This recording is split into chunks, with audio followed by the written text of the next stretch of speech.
Willie. Willie is happy again. Suki plays with Leo. Sasha plays with Brit. Adolf builds a bonfire. Enrico plays with it.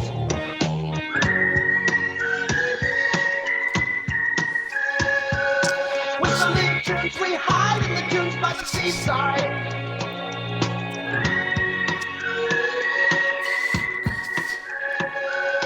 Whistling tunes, we're kissing baboons in the jungle.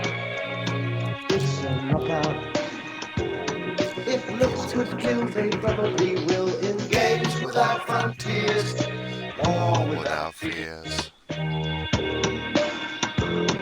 If looks could kill, they probably will. In games without frontiers, war without tears. Games without frontiers, war without tears.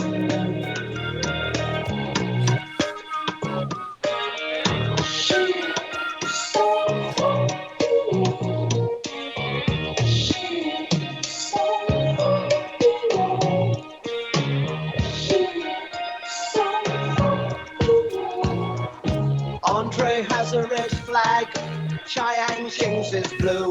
They all have hills to fly them on, except for in Taiyu.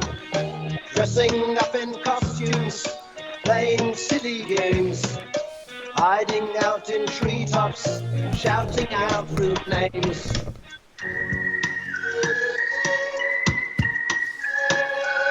Whistling tunes, we hide in the dunes by the seaside.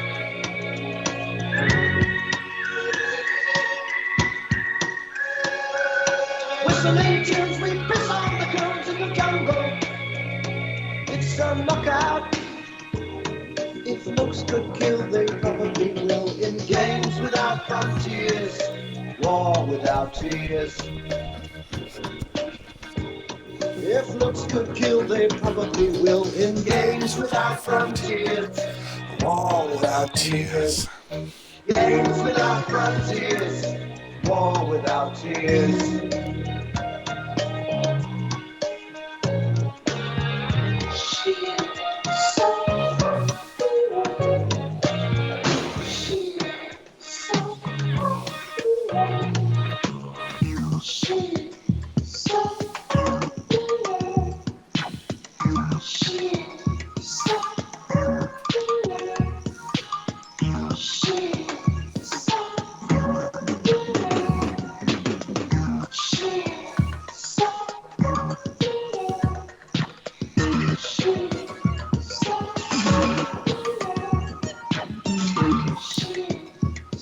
All right, I'm in the room. I decided to give us a little Games Without Frontiers from the great Peter Gabriel, and I love that period as well, and everyone knows how this all goes.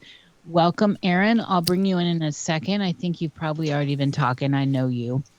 But I do want to welcome in the people that are here right now. Babs, our bone knitter, Fallon, Ken, Jay Armstrong. Hey, Miss JJ. Melissa, welcome. Welcome, Myra. Hello, Rob. I'm glad we could get you in here. It's a good time for you people on the East Coast to join in, and others will be coming in soon.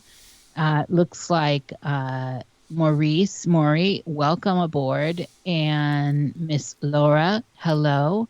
And so with that, I'm going to bring on my friend Aaron, Roofuscat, who I've had on, Jerry and I've had on our other show. Aaron's a good friend of the show, good friend in general. He is a traveler, and I'm not sure what's going, we'll find out, but he does travel a lot. He talks to a lot of people all around, has a good perspective on the outer world because of the travels, and picks up stories everywhere.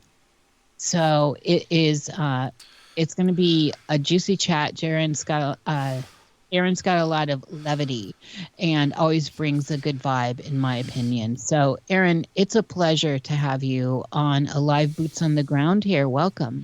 Nish, it is my great pleasure to be a guest on your show, and just let me know that my audio is good, and I'm very, very happy to be here and having a chat with you. Yeah, you sound great on my end. So unless anyone's saying anything in the chat, this is all good. I've got us recording, and of course you may record on your end. And so yes, we sound good here. Great. How are you? I am recording, and just so you know, I have a new headset that I bought just for you. Oh, my, well, it's going to serve you into the future. yeah, well, I mean, I needed one anyway, but this was a good excuse to get a kick in my ass and go and get one. I love a good excuse for a kick in the ass. So, as we get started here, Aaron, just give us a little intro into who you are and your show, and just introduce yourself to people that are coming in. And I repost these later behind the scenes, so people that can't make it live get to hear these later. Okay, cool. So, who I am? I'm really a bunch of nobody. I am everybody. I'm just a guy who pays attention. I've been around paying attention to, quite honestly, to be frankly, conspiracy minded conversations for, let me see, this is 2021, since 2000 and late 2003, early 2004. So you do the math, right? So 15, 16 years. Um, so I've been around for that long in these circles of, paying attention to alternative research, alternative information, and after many, and even before that, I was listening to like George Norrie kind of stuff, Fade to Black radio, and listening to all the weird woo-woo kind of fringe conspiracy stuff. And I've always wondered for years, I wish I could ask this person this question. And I would be listening to George Norrie interview somebody, and I say to myself, I wish I could ask this question. And then the internet back then really came of age where the average person, you and me, could, create a YouTube channel or a simple podcast of some kind and interview people, record it, broadcast it. And then that's when I started doing my Conwick show. That's CONHWC. That stands for Conspiracy or Not, Here We Come. It started off with, I met a guy online, Ian from Canada, and we hit it off, and we started having weekly chats. Every Friday we would just get together and just chat amongst ourselves. And then one day, it didn't take long, one day it was like, hey, how about we call it a show? How about we broadcast? How about we go live? We give it a name. How about we start inviting people? How about we start reaching out to people for interviews? And I've always wanted to like interview people. I've always listened to these great interviews of like Joseph Farrell and Linda Moulton Howell and all the big guys, or the Jim Mars, and all these great interviews. And I've always wanted to go. I've always asked myself, what would you ask? Where would you interject? And so the internet came of age, and I met Ian and we started chatting, and next thing you know, we said, let's call it a show, let's do it on the week, and let's do it on the schedule, let's reach out and interview people. And so I started a show, and then we got Amy on board. Amy is a friend of ours who, that's Amaterasu Solar. That's her YouTube channel. That's, if anybody's interested, Amaterasu Solar. That's Amy, if you don't know her. And so I thought to myself, that's fantastic. Two guys and a girl. I really wanted like the feminine aspect input.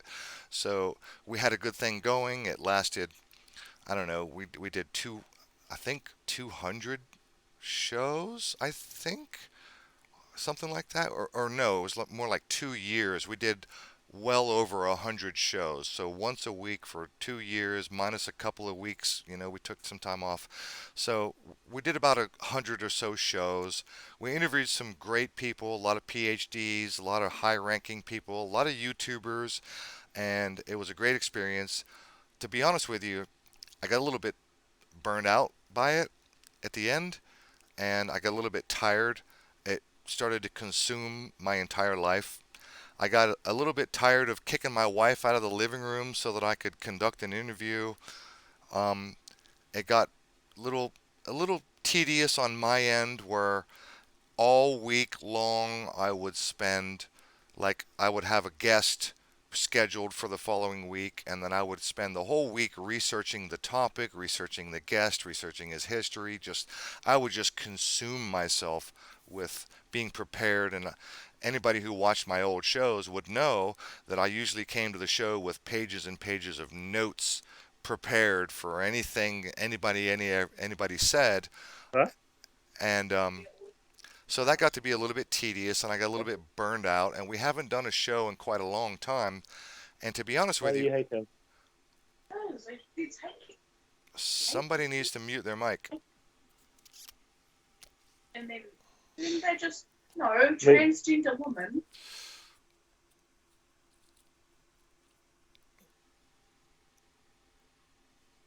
I think JJ took care of it. Thank you, JJ.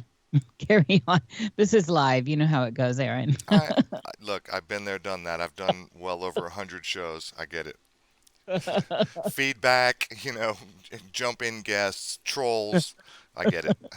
Yeah, all of it. All right, no problem. So you had a great show. I loved your show. Why did it end? Was it a unanimous thing? You were getting burned out and all this, but ultimately you could have just taken a break. We did take a few breaks, usually during holidays when everybody was busy with family. But it was mostly me, to be honest with you. It was mostly me. I personally got burned out. And I don't want to slight anybody right here. Okay, this is one of those moments where I have to, like, check myself, because I don't really want to talk shit about my co-hosts, because my co-hosts were great. Now, we did go through. Ian got burned out and he left. And then we had another co-host. We had Bart. And then he had family issues and he had to go. And then we got Gandalf the White, who was an old friend of mine, who was a big contributor and big friend. And I was like, Gandalf, have you got time? And he was like, yes. And are you interested? He said yes. So we did Gandalf for a while. He was our co-host. And to be honest with you, Nish, it was mostly me.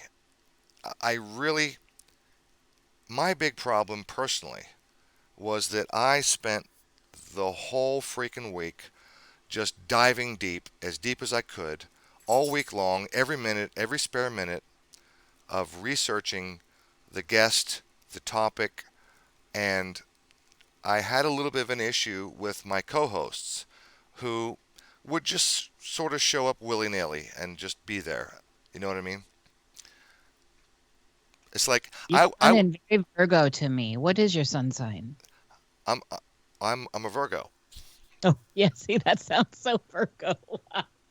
Oh my goodness. So I would show up. Right. I would show up with pages and pages of notes, like literally 4, 5, 6, 7, 8 pages of notes that I had accumulated throughout the week, and my co-hosts they'd just fucking show up. And I got a little bit bored with the lack of input from my co-hosts. I mean, it was cool to have them, but it was pretty much my show because nobody else really put in the effort. Now, I got to be fair. Amy put in a great deal of behind the scenes effort. Amy did a lot of research, and she would reach out to guests. Like, if it wasn't for Amy, I wouldn't have the greatest interview I ever had, which was Dr. Joseph Farrell. My best interview ever. If it wasn't for Amy, I wouldn't have that interview. And some of my other interviews, some of the other PhDs, some of the other big names, I wouldn't have if it wasn't for Amy. So I got to give props to Amy. She did a lot of behind the scenes work, okay? But what she didn't do, and that's okay because she did her behind the scenes work and I give her full credit, but I just had a hard time getting anybody else to really be on board, to really take it internally to research the topic on their own and come to the table with, notes or pages of questions of their own. It seemed to be that I was the only one that really took it too seriously. And maybe I took it too seriously. Maybe I did. I don't know. I just got burned out. Well, this brings you to here, though, and I want to know what's going on now in the world. So that's kind of the update, and all those archives are out there, and you had some fantastic interviews for sure. I very much enjoyed it. Y'all were fun. And Amy's great. We had Amy on Nox Mente as well. And then you're also I was your in. first Nox Mente. You remember that? I don't exactly remember. Oh, you're breaking my heart, Nish. I'm sorry, darling. I was your first. I was your first. Yes. I popped your cherry. Uh, oh, you certainly did. Well, I just know it was good, and I've always been glad to touch base with you. I love your stories. I love how you are very personable, and so that does bring us to now, though. And this is, I already told you kind of the premise of Boots on the Ground, and I thought you would bring in some very interesting stories and perspective from where you are coming from. Of course, you're in Georgia, and Georgia is one of the states that is not crazy. Right. Uh, I'm lucky. and yes, very, very lucky. And you're right there, you're close to Jer. And so let's kind of guide us into when this all started a couple years ago. What were you seeing? And bring us into now, and then we'll get into details about if you're seeing shortages and gas and all that stuff. We'll get deeper into it.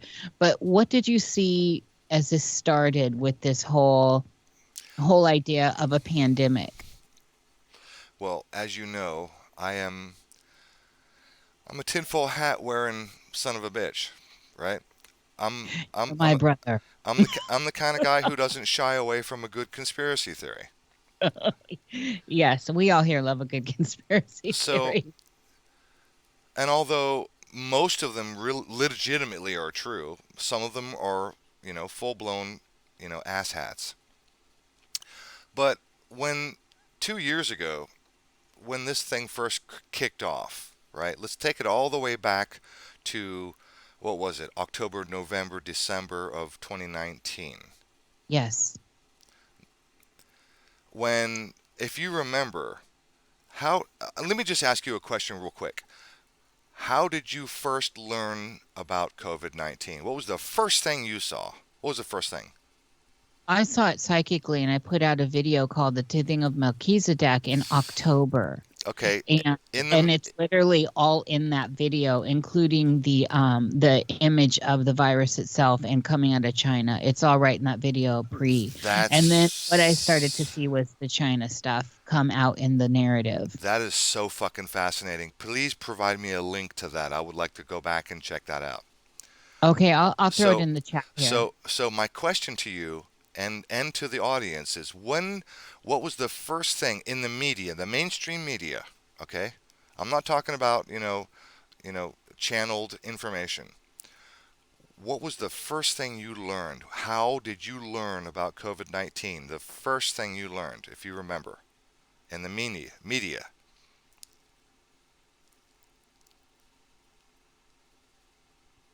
So what was your? Is that a question for me? It is. Go ahead and answer. What was the first thing Oh, you yeah. heard in the media? What was the first thing you heard about COVID-19? I heard the whole bat story coming out of China. That was it. But I was looking, remember, I'd already knew it was going to come to play. So, but to me, the very first thing I did hear was like something was going on with the wet. Okay, so you heard something was going on. What else? What else? Come on, come on. It's a big deal. This is a big deal. What was the next big, the shot heard round the world? What was the next big deal that we all heard about in the media? Oh, geez, I'm terrible being on the spot. You're All going right, to have to all right, go with. all right. I'll just tell you. It was videos from China of people dropping dead in the streets. Solves my nitric oxide levels. Yes, that was what I said was initially here was the videos coming out of China that looked like 5G stuff to me now, but whatever. So people, there were a couple, two or maybe three videos of people on closed caption or surveillance camera footage of people just standing around and then boom, they drop dead. Right? That was the first thing. That was what I call the shot heard around the world. You're right. If you remember from the Civil War era Yeah. mantra, shot heard around the world. So in late 2019, a couple of videos popped onto the scene, made viral on the media, on the internet, of people literally falling down dead in the streets in China. And my first thought was, this is absolute bullshit. Because number one, when did we start trusting China? Number two, when did we start trusting our own mainstream media?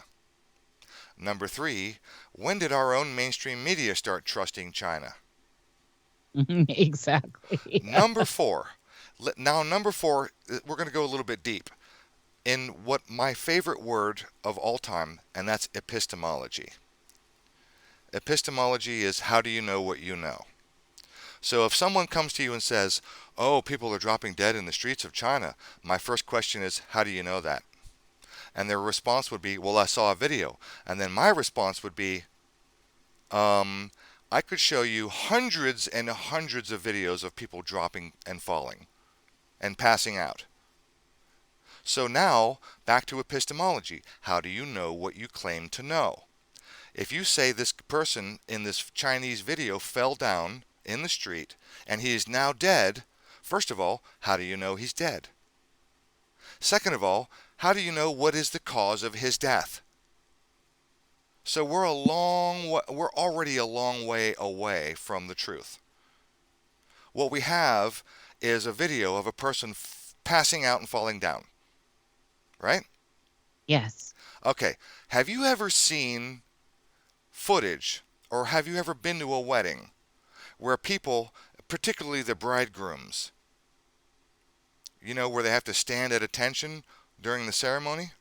Yes. Have you ever seen any bridegroom or bride himself, or excuse me, the groom himself, literally just fall down and pass out? Have you ever seen that?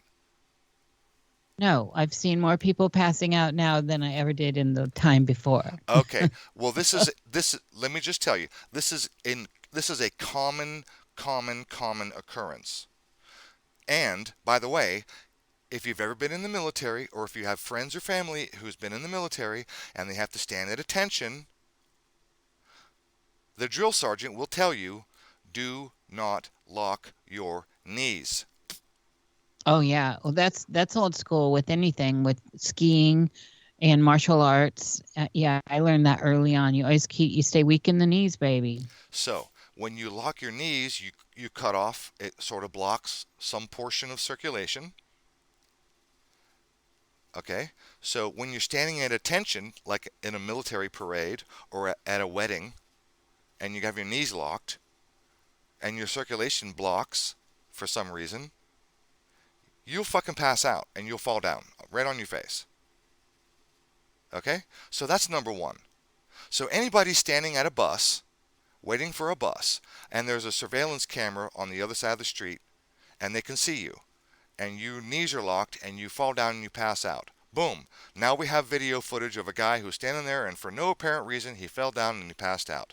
And then we cut the footage and we broadcast it on MSNBC, and we say this guy died of COVID.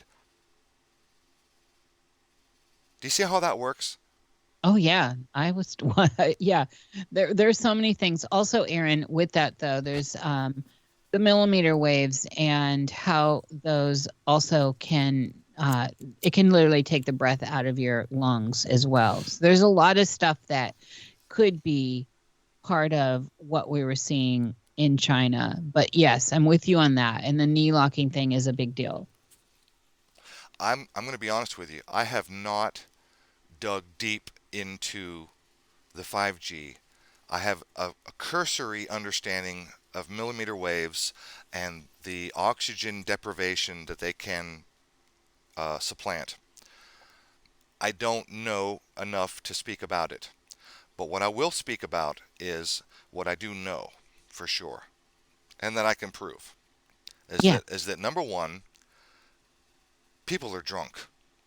I could show you hundreds and hundreds of video camera, CCTV video surveillance of people just standing around and boom, they fall down, pass out drunk. They could have done this anytime, anywhere. They could have called it Russia. They could have called it, South America, South Africa, anywhere. People just falling down drunk, pass out. Because this happens all the time.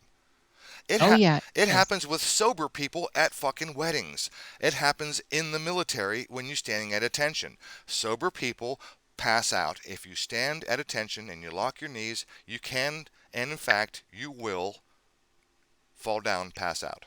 So, what we had in early 2019 was video footage, a couple, two or three people falling down and passing out in China. So, okay, back to the original question. When did we start trusting China? When did we start trusting the mainstream media?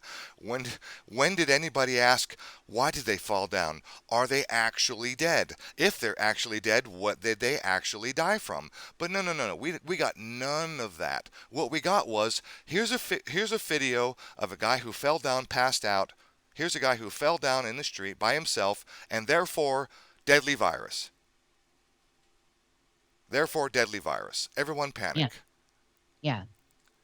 So that was my first clue, right? So right off the bat, as a conspiracy theorist myself, and I'm not a theorist, I don't theorize, but as a conspiracy-minded person who knows that conspiracies exist, the first thing I thought was, this is horseshit. They are fucking lying to us. You can't trust the media. You can't trust the government. Don't trust what they say. This is bullshit. And they've tried pandemics before, and they flopped. So my very first thought on literally, I swear to you, Nish, I swear, on day one, bullshit. Well, they had just primed Americans with measles just That's a right. few months earlier, That's and right. it was a joke. It didn't work, and everyone talked about going to chickenpox and measles parties and all that. So you could see that this was somehow going to be, looking back, that they were going to slide into something there, because that did make a lot of news here, and people were freaking. So, number two, all of a sudden, everybody's wearing masks. Like literally overnight, everybody's wearing masks. And my first thought was this. Have you ever been to the hospital? Like before COVID? Did you ever go for a broken arm, or did you go and visit someone in the hospital, or did you go because, I don't know, something was stuck in your eye or a pain in your abdomen? Have you been to the hospital at all before 2019? Because if you have been to the hospital, you would know that nobody was wearing masks. Right? Right. Okay. Right. Okay, so let's go with that premise. Nobody wears masks in the hospital. So let's add on to that premise. Do you think for one fucking second that the people who work in hospitals are ignorant of the fact that at any given moment, some stranger could walk into the hospital with some horrible, horrific, respiratory transmissible disease like tuberculosis? Yes. Do you think for one fucking second these people are unaware of this?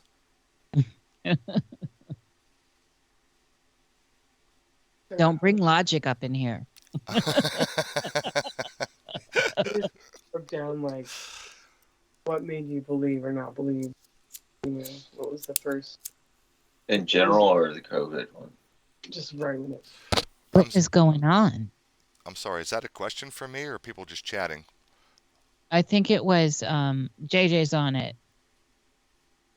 Okay, so bring us into this. There was, I will say, Aaron, for me, being cautious. So what I saw psychically, and I always put my stuff out, even though I ride under the radar. That's one of my creds. I don't have like 1 million people following me and all that. I'm just doing my thing. But just to be cautious, I stood back and I watched what was going on. I do this anyway. That's my nature. But in that video, I did put, let's sit in the window pane and watch them all go insane, which is the masking and the science of masking. That's a lyric. That's a lyric. Let's sit in the window pane and watch them all go insane. That's a lyric. Just a sidebar. What's it from? That's one of my lyrics. Oh shit. Okay. See, I recognize. I recognize it was worthy of lyric. So okay. Okay, yeah, because I'm not familiar with that anywhere else.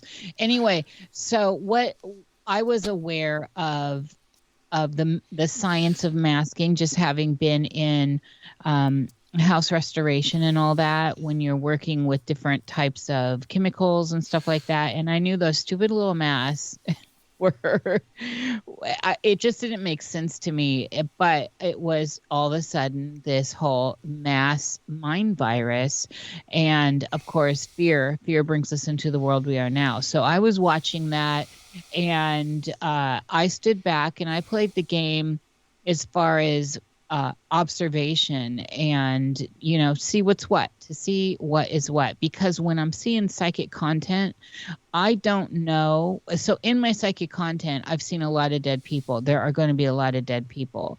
And it's not from COVID. Obviously, it's not real, and we know that. But that was in there, and that's in subsequent videos and in psychic eye stuff I've done.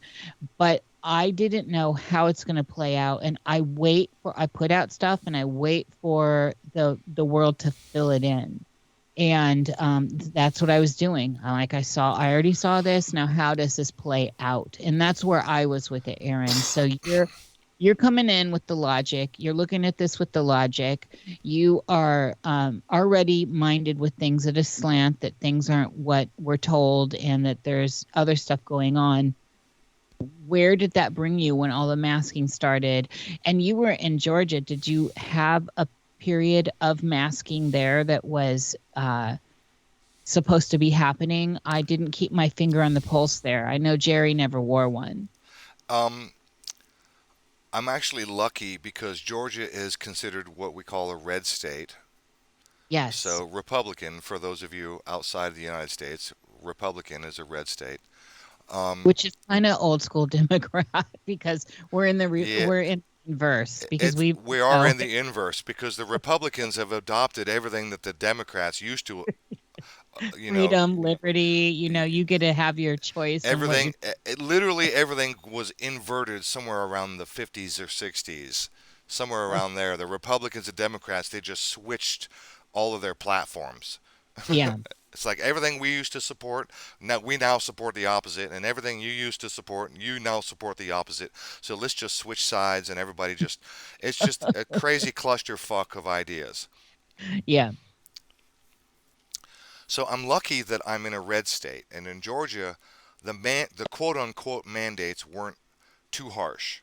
Okay, so in my experience in Georgia, only twice, or I should say only two examples.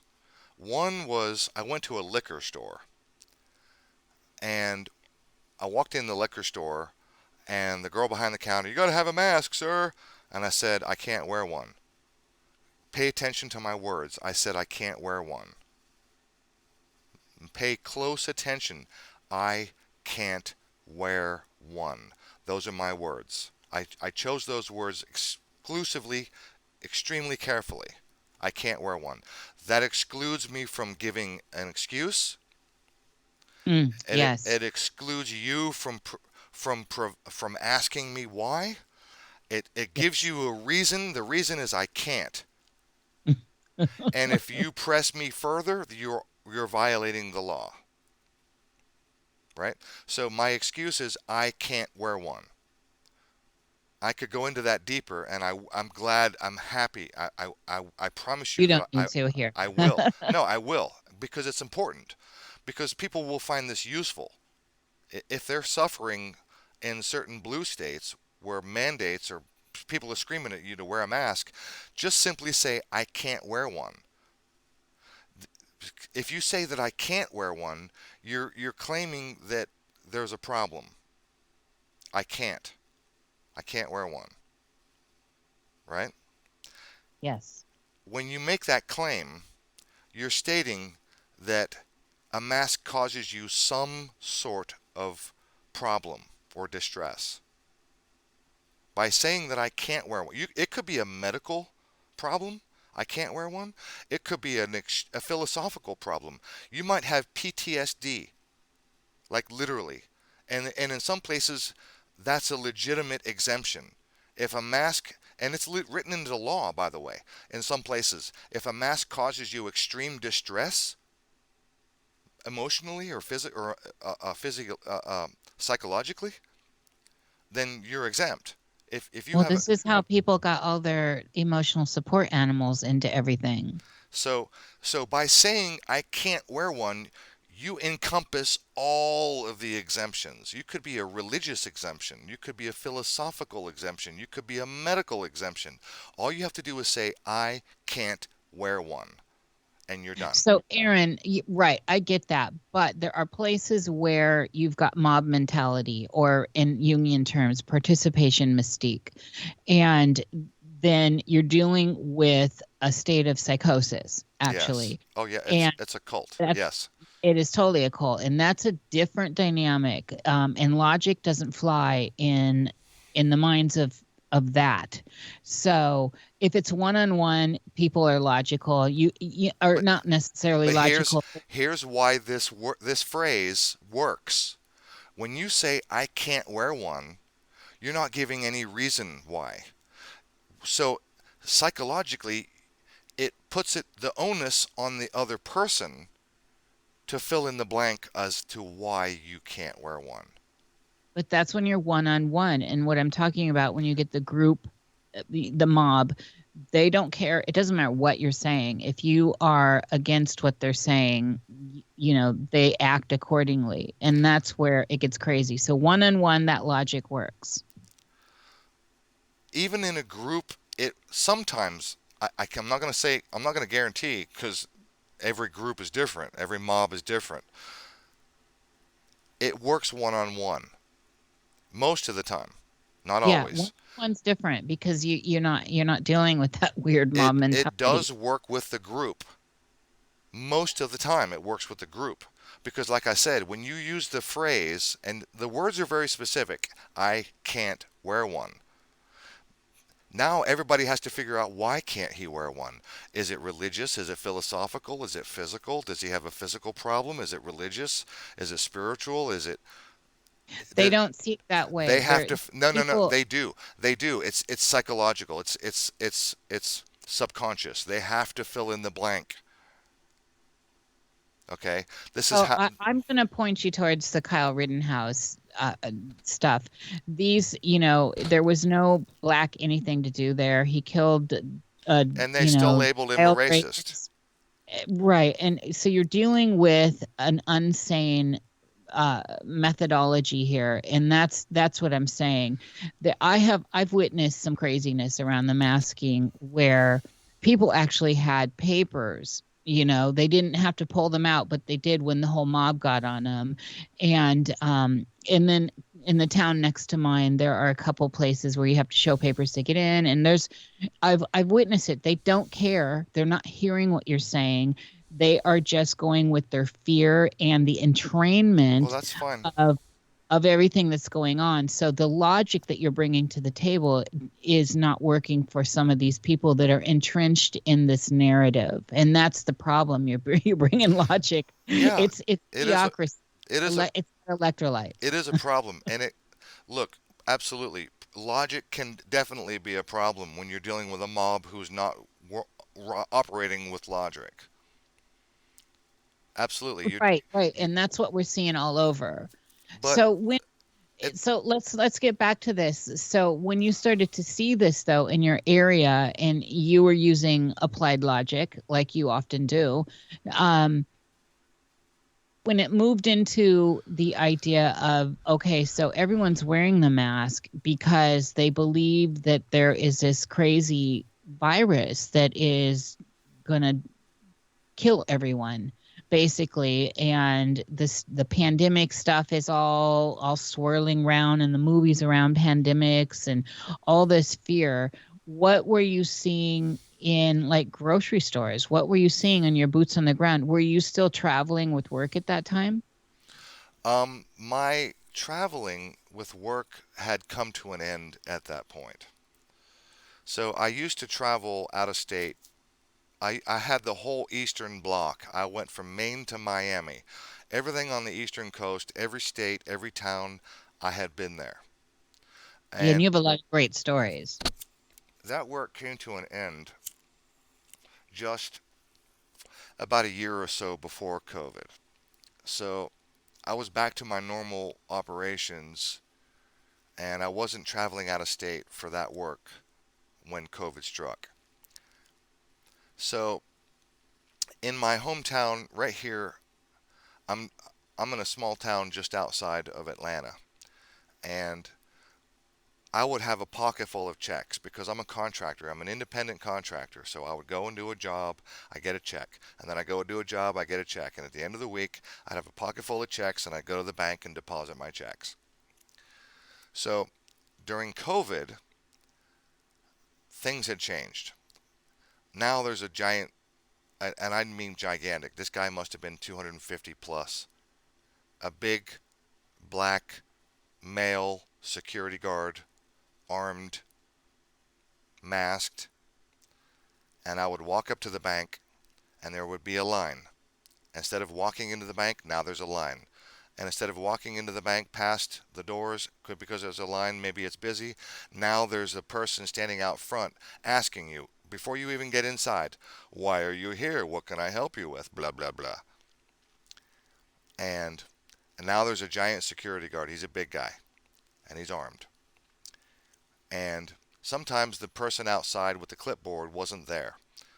Sometimes there wasn't always a line.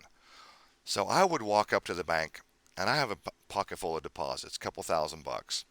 And I would walk into the bank like I own the place. And I'm not wearing a mask. I've never and for the record, I have not once, not one fucking time have I put a mask on for this event. Not once. Now, as a contractor, I'll wear a mask when I'm in a crawl space, when I'm in an attic working with fiberglass. When I'm sanding drywall, I'll wear a mask, okay, because they're effective, okay? Yeah, of course. But for COVID, I won't wear a mask because I don't play charades. So I'm going to the bank, and the security guard stops me. He puts his hand out. Whoa, whoa, whoa, whoa, whoa! Hold on, hold on, hold on, hold on. He says, and I stop, and I'm going, what? And he points to the sign, and there's one of those bifold, freestanding little signs that says everyone has to wear a mask. And he points to the sign. He goes, "You see that?" And I looked at it, and I looked at him, and I said, "Yep." And I walked inside the bank. "Yeah, I see your sign." And I walked inside the bank without my mask, no further discussion. He stops me. He goes, "You see that?" I said, "Yep." And I walked in the fucking bank without my mask. And then he followed me into the bank, and he continued to try to harass me, where the bank manager came up and told him to piss off. Leave him alone. And then the second time I went to the bank, same fucking thing. I walked in without my mask. He tries to stop me. I walked into the bank, and the bank manager, thankfully, was Johnny on the spot. She was very good. She showed up right then and there. She goes, "Hey, nobody's trying to harass you." I said, "Ma'am, I didn't say a word about harassment. I'm just trying to do my banking." She says, "I assume you have an exemption?" And I said to her, "I can't wear a mask." And she let me in the bank. Yeah. That was the end of the conversation. Yeah. And the reality is, here's the reality, that they are not legally allowed to do what they're doing. The only reason they get away with what they're doing is because the vast majority are acquiescing. That is it. Right. That is it. Right. And Right. People contract with it. Yeah. that's contract. Oh, I'm glad you said that word because everything in this life is contract. Contract law rules the world. Yeah. You and I entered into contract by having this discussion. You Mhm. invited me, I agreed, therefore we entered into a verbal contract. We agree to have a discussion. That is a contract. So, and they're using that. That's always been underlying everything here, and that's part of the fuckery that is in the field, in the realm, and it certainly gained a lot of powers. We got to see how deep people are entrained into this mentality through this experience we've all been going through for the last 2 years. But I want to, and with this show in particular, I want to look at how did we get here, and your experience of how we got here, like the stuff you witnessed and saw. Because this is, I'm trying to, one of the things, Aaron, I don't trust half the alt media anymore. Uh, Right. Not that I ever did, but there were some people I thought were really credible that have now I can't even listen Oh, to them. absolutely. And it's sad. And then of course you already started the show with why would we uh put our belief system in some nefarious videos coming out of China that has never had our best interest at heart and has been basically an enemy of the United States for a very long time, publicly put, just like they did with Russia, the public mind virus of that, because I do believe at the top levels everyone's working together, but that's another story and that's another show. So Yeah. this show is definitely about what the people that are invited on here have seen and what we can dispel and what we can move forward with. And some of the stuff as we get to this point is, we all know, and everyone here, I guarantee everyone here understands the reality of what PCR tests are. These people Good. are all well informed. Good. But so what are you seeing? Let's kind of jump to the last several months. What are you seeing as far as we keep hearing, we see the stuff on the TV, and the idea of shortages in the grocery store, gas stuff? What are you seeing like that that's changing out in the field where you are? In my particular area, again, to remind, I'm just literally on the outskirts. I'm part of Metro Atlanta, but I do live in a small town that is its own little city, and we're, ass cheek to ass cheek. I'm not going to name it, but I'm literally part of Metro Atlanta. In this area, I'm not seeing shortages. I'm seeing higher prices. I'm not seeing shortages. I'm not seeing empty shelves. I haven't seen And that's that. what all. So remember the toilet paper thing. Yeah. Did that affect your area? Yes, it did. There was there was a toilet paper shortage, and this is beyond comprehension. I have Crazy. It was I have crazy. racked my brain to try to figure out why and how exactly that happened. Because literally old ladies were punching each other out for fucking toilet paper, and I could not get my brain around how that happened. Oh, this is what I say in that video. Watch them all go insane. That was one of the most bizarre. Well, what we saw was, like, if we deconstructed that a bit, we saw them signal this to us via the Mockingbird media, and everyone I think remembers those initial videos, and then we weren't seeing that in our real lives at all. I wasn't seeing it, and then all of a sudden after that, signaling through the optics on TV and on the internet, it became a reality. And all of a sudden, all these people were It, toilet paper, balls deep in toilet paper. I think it shows a breakdown of the psyche of of society as a whole. And this is a big idea, a big concept. Because when people en masse are focused on toilet paper, literally the ability to wipe your ass, Yes, over the ability to feed your family, so that you have something to wipe. right? Like the most Oh, important God. thing is, it's almost like everybody had all the food they could possibly want. They just didn't have enough, ass wipe. It's How bizarre is that? Well, It's and they like, fed it and they fed it and they fed it into the mainstream. And it like I said, they gave us images, and then all of a sudden everyone's like out there running and being crazy, like Black Friday for toilet paper. So you experienced that there. Did you, during that first kind of wave of shortages, did you see anything else going where did it get to the point where they were relegating how much anyone got, and yeah, still those signs up are yeah, here y- and where you still can only get two per person? yes, they did put limits. Once the crazy after grandma was done punching out the other grandma for the last roll of toilet paper, there and the toilet paper finally started to make it back on the shelf. There were limits as to how much you could buy, and that included paper towels and napkins and all of the the Well, the soft sanitizer stuff, yeah. all of the soft paper products. There were limits, and I it was the craziest fucking thing to me, Nish, because again, I'm a logic based logistics kind of guy because I'm a contractor. I think about how to get a job done. So I'm all about logistics, right? How does this happen? What do I need? What is the process? What's first? What's next? I'm a logistics man.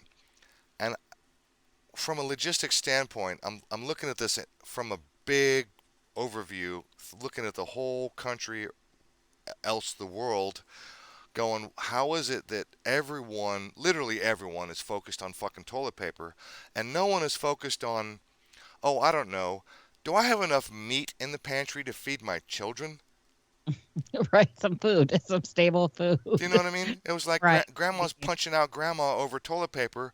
It's like grandma must have all the fucking food she needs. She just doesn't have enough to wipe her ass. I don't understand this.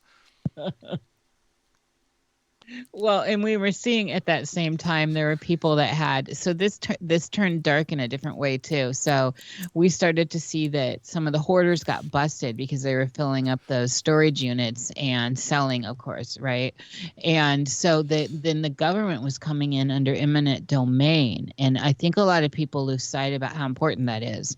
And they were taking from the people that were hoarding, so they let them all do it, and they clocked some of them, and then we got the optics again through Mockingbird Media that you will not be hoarding anything, and we have the power to take from you if you are. And they showed us that. Now, and that's going to get important as we move here into the future from where we are. Right, But that was all flashed at us like flashcards, right. and it became, it's here and gone. Everything's flash flicker right now. Nobody has a fast memory. The Travis Scott stuff's already forgotten. And so, but that was an important thing to take out of the toilet paper fiasco, was that the government will come through eminent domain and take what you have been hoarding, because somehow they feel they have that power, and people contract with them to See, give them that power. that was, look, when the media and the government do things like that, it's important for everyone to realize that that's a bluff. It's like playing poker. That's a bluff. And yes, I'll admit that there are organized crime, right? There are people who will go out en masse in an organized fashion and buy up all the toilet paper, shove it into a storage unit, and then sell it at a higher rate. Try to make money on it. Fine. But that is not a common thing. It does happen. It's not a common thing. Right? Not common. So when the media and the government comes out and says you're not going to hoard and we have the power to take your shit, what that does is it sends a message to all of everybody else. Yes. And now everybody else is like, oh my God, I just bought 2 extra packs of toilet paper. Am I a hoarder? Is the government going to knock on my door? It's like a ridiculous kind of a gaslighting. Absolutely, but it's out there and it's in play. It's like a little. It It's like just serves it's like to an freak earbud. people out. Well, it's what it does is it gives them the imagery and the signaling that this is a precedence and this can happen, and it furthers the contract of they have the power and you don't. Right. But they don't specify. This can happen. This does happen, and this can happen. Hoarding happens, and we can take your shit. This can happen. Okay, those things are true. But nobody specifies what is hoarding, what qualifies as hoarding. If I bought 2 extra packs, am I a hoarder? Is the government going Right. to, you know what I mean? It's like all of a sudden everybody's freaking out. It's just a big gaslighting experiment. Well, they gave us that example of what is hoarding. Only 2 per family, right? And they showed us At the store level. at the store level, but that is also at play here when we look at this kind of spell work, this lattice of spell work. So they're saying that you can only buy so many at a time. More than that is considered hoarding, even Right. though there's plenty to go around. And so if you get a knock on the door, that's going to be part of the stuff they put forward. Right. You've got too much. These other people need it. It's part of the communist manifesto, if you will. Right. But there's a whole tapestry of gray area going on, right? Every Tom, Dick, and Harry is asking themselves, what's too much? And some of those Tom, Dick, and Harrys are saying to themselves, well, I don't trust the government, and I don't trust the media, so I'm going to get extra just in case they're fucking full of shit. Because, my kid needs to wipe his ass. So I'll get an extra pack or 2. And then at the end of the day, he hears the message, don't be a hoarder, we're going to come and get you. Right.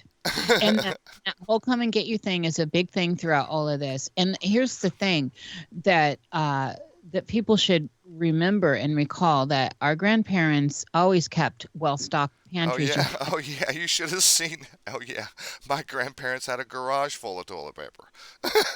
Yeah, just of everything, because people that especially in our grandparents' era, they came through the Depression, whether it was real or not, but they knew that you need to have stuff in storage. And then their generation before that was not when you could get an orange every day at the supermarket. Yeah.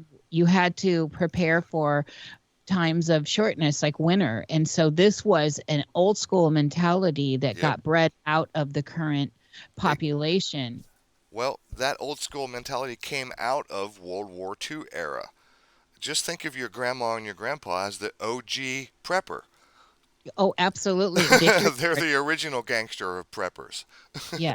Yes. And the ones before them. And there was and also remember that back in those period too, and I know that in the 70s there's a back to the earth movement, and recently there's all this, but in general, everyone was conditioned away from nature and the relationship with growing and preparing stuff to get you through lean times, aka the winter generally. So it was all still natural based. You get oranges in the summer if you're in those areas, and that kind of thing. And so we have been stripped of our powers in so many different ways through all of the legal tongue of things and the separation of what you are. I am a free agent and I don't have anything governing me. I'm governing myself. And there's this is a whole thing of understanding your own agency as we deal with the fuckery of this control grid. And the thing that is interesting with the China aspect, when we start and we go back, Aaron, and we look at how China started this, or the narrative tells us China started it, is the fact that China owns a huge amount of the United States, and that's at play here. And that China generally represents communism, and that's at play here, which is tied into red energy, and that's at play here. And what we are now coming into is an idea of what you have, how much you have, and what's too much and what's not enough. And they will take if you have too much, and they will give to those that they don't feel have enough. And it brings us into the reality where we are now with these shortages are created the gas thing is created, and people are buying into these narratives that it's not created because they bought into the fact that these masks protect them from this virus that doesn't exist. Right. Right. Well, we find ourselves inside of an ideological war. We make no mistake, this is a war, and it's a war of ideology. And pardon me, I'm not a fan of Alex Jones, but I got to give props. I got to give credit where it's due. Alex Jones called it info wars. 2.5, 3 decades ago. And that's exactly where we are. We are in an info war. It's a war of information. It's a war of ideology. That is absolutely fucking true. Oh yeah, Alex played his part, and he's always playing his part. And that's the thing with the seeding of information. You can, and this is why for me it's just imperative to always be looking around at all the. I keep my eye on what's going on. I don't care about critique as far as that. I keep my eye, but I look at everything from symbolic eyes, and what are the symbols and not the words, and where the signatures going, which are the sigils. And the rest of it, I'm just looking at for the optics that are being played out, because it's really easy to see the world through those eyes and what's happening when you look and understand symbols. Oh yeah. And there are a lot of great masters that have brought this information forward that, we stand on the shoulders of. I don't want to cut you off, but you're 100% correct. I studied symbolism for a couple of years, and you are so correct. To be honest with you, lately information is flying at me so fucking fast, I don't have time for sigils. And sigils are a real thing. They really are. Sigils are absolutely a real fucking thing. And I don't have time because I am bombarded with so much information these days. I don't have time to sit and pick apart sigils anymore. So my focus these days is on more of a meta analysis of the grander scheme. And I got something that's going to scare the shit out of you, but before I scare the shit out of you, I might have a silly story or two. But if you don't mind, can I have a bathroom break? Oh, absolutely. Go on with it. All right. Give me 30 seconds. I'll be right back. Okay. I want to welcome the people I wasn't able to welcome. And JJ, thank you for doing that always. JJ is just the hostess with the mostest out there. But thank you, girly. I love it. Oh, and it's nice to see C Love and Dave Paxton and Dawn Hott and Deborah Lewis. Eric made it. Fallon, welcome. Jay Armstrong. A lot of people joined that I didn't notice come on. Deb is here now. Oh, hello, Masaki. And Maury. I think I said hello to you in the beginning. And let's see. Psych. Hello. Renee. Rob made it in. So we've got a good group here. This seems to be a good time for some people to make it. I'm looking forward to Aaron's stories of levity. He just... he can chat on. And so the scary story, of course, has my ears thumping. I was going through a little wave of melancholy today. We're moving into this eclipse, and I am very connected to the collective waves. It's just part of my life. And I was sensing a huge amount of melancholy coming out of the collective. In my personal life, there's no reason for it outside of processing like the rest of us are doing as things are shifting and changing in the field. But there is something that's going on with that, and we'll talk about that later. I hear Aaron is now back from letting it go. So welcome back. You have some stories of levity for us before you get us into some scare. Yeah, so this is boots on the ground, so I'm going to give you a cool story just for fun, for little shits and giggles.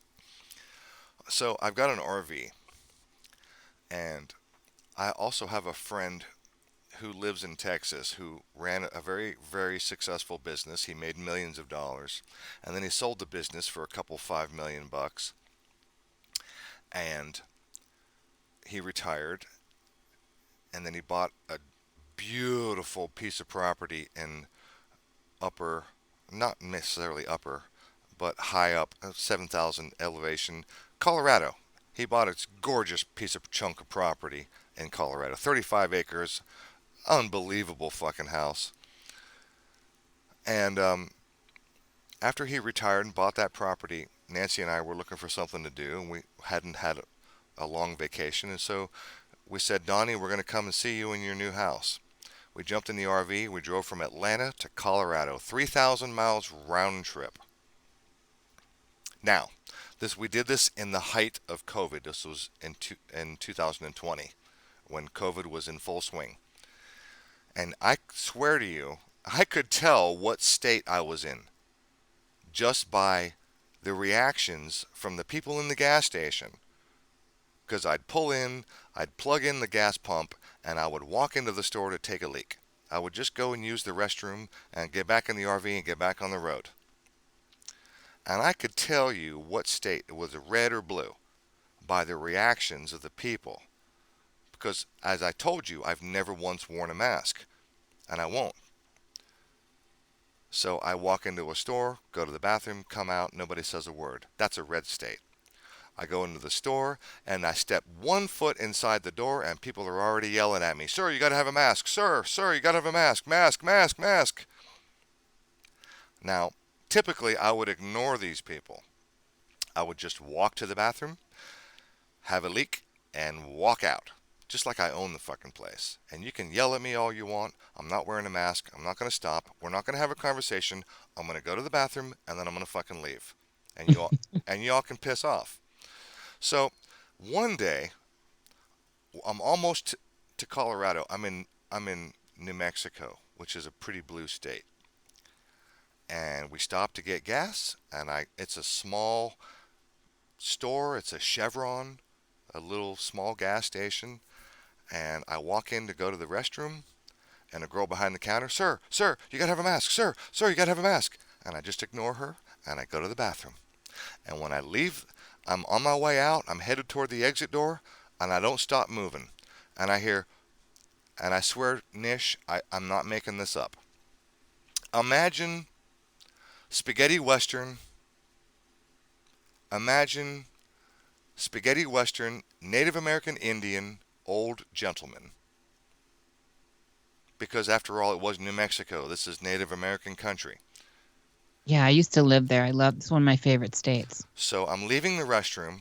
The girl had already yelled at me on the way in. I'm leaving. I'm on my way out. I'm not going to buy nothing. I'm not going to the counter. I'm just going to the exit door. And what do I hear? I hear, are you ready? Listen carefully. Are you ready?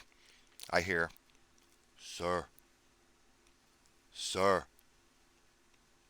And I stop and I turn and I look at him. Actually, I didn't stop. I kept walking, but I looked at him. And he said, Don't forget to wear your mask. Just like your typical spaghetti western, Native American accent, old man. It was unbelievable. I felt like I was in a fucking John Wayne movie set. It was weird. And Nish, I swear to you, when I tell you this, I'm not making this up. You know how some people wear their mask below their nose? Right? Yeah. Yes. When this old Indian gentleman spoke to me and told me, Don't forget to wear your mask. Nish, I looked at him, and his mask was so fucking low on his face that I could see his open mouth.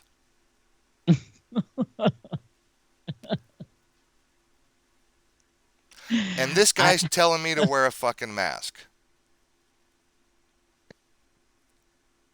I don't even know. My friend Alex Stein, when the first masking thing came out, my friend Alex Stein, who has Conspiracy Castle, one of his videos went viral because he wore like a Batman and Robin mask to a store, and when he would say it's a mask, they actually left him alone, which was so funny. That's what I'm saying. This stuff is so absurd now that it's yeah, that's hilarious. That is so funny. I want to say this about a lot of Native Americans here. I've been so surprised that they've really a lot of them have pulled up to all this narrative. It's been unbelievable. I don't know if there's some sort of, I don't know. I have no answers here, but I have noticed that they are pushing it, and a lot of natives I personally know are on board. 100% on board. And it's shocking that I know from Iowa, that I know from New Mexico, that I know from the tribes out here. Once I walked into the bank, and this is the security guard who gave me a hard time 3 or 4 times already. And once he was on his phone, he wasn't paying too much attention, and I walked past him, and he let me get inside before he spotted me out of the corner of his eye. And I'm already inside, I'm already in line, and he caught me, and he got up. I don't know if he was playing games or texting, but he walked in the store, walked in the bank. He grabbed a box of masks, and he pulled one out with his bare hand, and he handed it to me, holding it with his bare hand. Well, that goes with the videos of children in India making them, and they're all up on the floor. Oh, I will. Thank you for bringing that up, because I was going to go there later on. Oh, and I have one more story real quick, but I made a video and it got pulled off of YouTube. It was just me giving my opinion and my experience, but it got pulled off of YouTube. They don't like it when you tell your experience, your truth. And I didn't exaggerate and I didn't lie. And I'm telling you, on my video is everything I'm telling you. I walked in, and the security guard grabbed a box. He pulled one out with his bare hand, and he hands it to me. And I said to him, "No, thank you." And he said, "Well, you got to have a mask." And I said, "No, thank you." And he did it again. "I'm sorry, you have to have a mask." And I said, "What part of no, thank you?" And at that point, the manager was already Johnny on the spot again. Very good manager. She was there telling the security guard he doesn't wear a mask, he can't blah blah blah, and she pushed him away again. So bravo to her.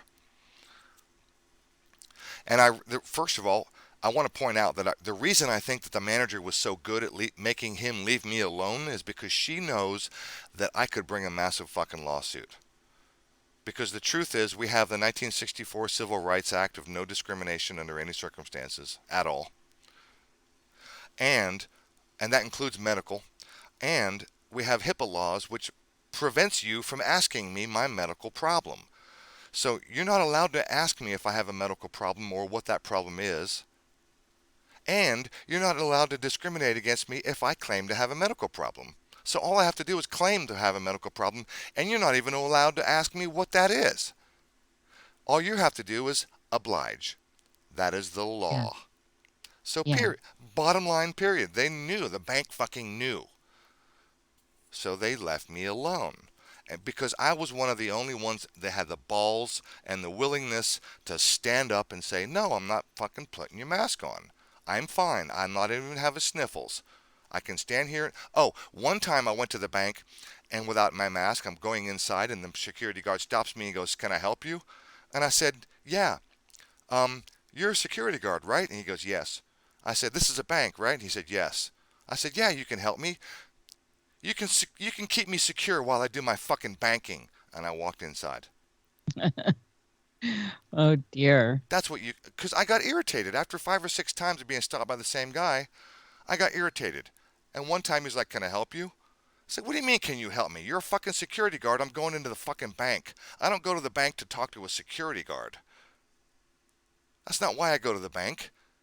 Can you help me?" "Yeah, you can help me. You can keep me secure while I do my banking. Shut the fuck up. Get out of my way." Psychosis. So what is the scary you had for us? The scary? You said you had like a dark, scary story or something before you went to go urinate. Oh, shit. There was... Did you forget why you were peeing? No, I forget what I was going to say before I left you. There was... So wait, before we get there, what is the price of gas there? Oh, it's like $3.20. And so that still seems, when I was last living in Burbank in California, that's been a decade ago now. This was during the high gas prices, and I was paying over $6 at that time. And then then of course it went down to these super low prices that we've been seeing since then. But I remember that was what high gas was at that point. Well, wherever you are in the United States, just remember that the price of gas depends entirely on two factors. Number one, how far does it have to be delivered from the refinery? If you don't have a refinery anywhere near you, you're going to pay more. Right. Number two, the other thing that affects your gas price is state and local taxes. Because if you're in California, they may have more tax per gallon than other states. And then on top of that, there are county taxes. So if you're in Orange County, California, you might pay a little bit more just because of the county tax. So there are taxes on gas from state and local that will affect the price. Now, again, don't forget, if you don't live near a refinery and it has to be trucked a long way, you're going to pay for that too. Well, ultimately, what's going on is this is going to be an end to gas. They're pushing that. It's part of the Green New Deal. It was always part of Agenda 21 and UN Agenda 2030. They've where I live, it's a thing. They're going to start taxing No. people by the mile. I look at my government stuff all the time here and seeing what they're pushing, and they're doing this. They're making it impossible for people to. It's not going to last. Well, it's going to be interesting to play out. I don't know. I don't know how that's going to play out. It's not going to last. It's not going to last. Let me just try to calm your nerves and put your feet back on the ground, put some sense into this. It's not going to last because logistically, again, I'm a logistics man. This cannot happen the way they're doing it. It just logistically can't fucking happen. They're going to create a revolt to the likes that Marie Antoinette had never seen. And so you think the gas thing's going to be where the big revolt comes? It could be. It could be. I mean, the Vax passport could be another avenue. It could be both. But the pressure being put on society right now from all directions, between wanting us to eat bugs, wanting us to not use fuel, wanting us to scan every time we take 2 steps forward. Simon says, "Can I turn left?" Nope, you didn't say Simon says. Oh, you didn't have your 5th booster. It's the 6th. Yeah, but you're sitting in the middle of the world that is going along with the narrative on a fake virus. No. No, they're not. No, they're not. Stop right there. We keep hearing that the majority is going along. I don't believe that. And this is just my personal belief. I don't think that enough people are going along. I think the majority are not going along. I think that's why we're seeing the type of media propaganda that we're seeing. I'm seeing desperation in a lot of the media and the propaganda. Just open your eyes. You can see the fucking desperation in the legislation and the propaganda. You can see it. Because I personally do see the desperation. Don't get me wrong. But look around you with your own eyeballs. Look around you with your own eyeballs. Who do you know in real life, and who do you know online? And I know online is a little bit of a niche. Everyone I know in real life is vaxxed, double vaxxed, except for a handful of people. Literally everyone I know. And you're in Oregon. I am in Washington, but I've lived all over. Very liberal area. Aaron, I've lived in 100 different places, and the show is revolving around people all over the world. Okay. So I have people telling me that are friends in real life on the ground in Australia that they're literally trying to get out of the different provinces. I have friends that are going into the bush in Australia telling me that. So what is and so that stuff is not fake. That's actually happening. So what is your personal take based on all that you've interviewed? Is it a 50-50? Oh, as far as, I'm still one of those people. I think that it's about 50-50. Yeah. I don't think it's the majority, but what I'm saying is that 50%, and I always like to remind everyone, it took 3% of the Americans here for the American Revolution to turn it. And so I'm not a Debbie Downer with all this. I'm saying a lot of people are just going with narratives and they're following the Mockingbird media. And I don't know I mean, if you don't have anyone around you that hasn't been vaxxed, then you're one of the very few I've heard of, because I can't believe the amount of people I know that thought this was bullshit, but they still want to go to work. You know, they're not exercising anything to Sure, there's a push lot of back reasons that there's their a money. They want to see grandma, etc., and they've just gone along to do that. sure there's a lot of reasons that a lot of people are going to do it. Okay, a lot of people will bend the knee because they have to keep their job, or they really want to see their dying mother in another state and they got to get on a fucking airplane. A lot of people will do it for a lot of reasons, especially if they have a good job. They'll do it to keep their job. Absolutely, and Or if they that's have they're children still and they doing it, have to have that job, even if it's a bad job. but they're still doing it, and that's the point. So the reasons aren't the point. No, The, no, no, the no, no, fact no, no, no, no, no, no, no, no, no. Stop, stop, stop. The reasons are the point, because it's important to realize that even many of the people who have had the jab have done it under duress and they didn't want to, so they're on our side. Is my point. Oh, I'm with you on that. I agree. All right. And there are people here that are in these groups that have done it for those reasons and have not done it because they wanted it or believe it. They've done it to take care of their families and all that, And and we take care of understand. business. Yes, absolutely. I am not one throwing out hate on any of this. Absolutely. I keep reminding people we need to find acceptance and love for the people that have done this under duress.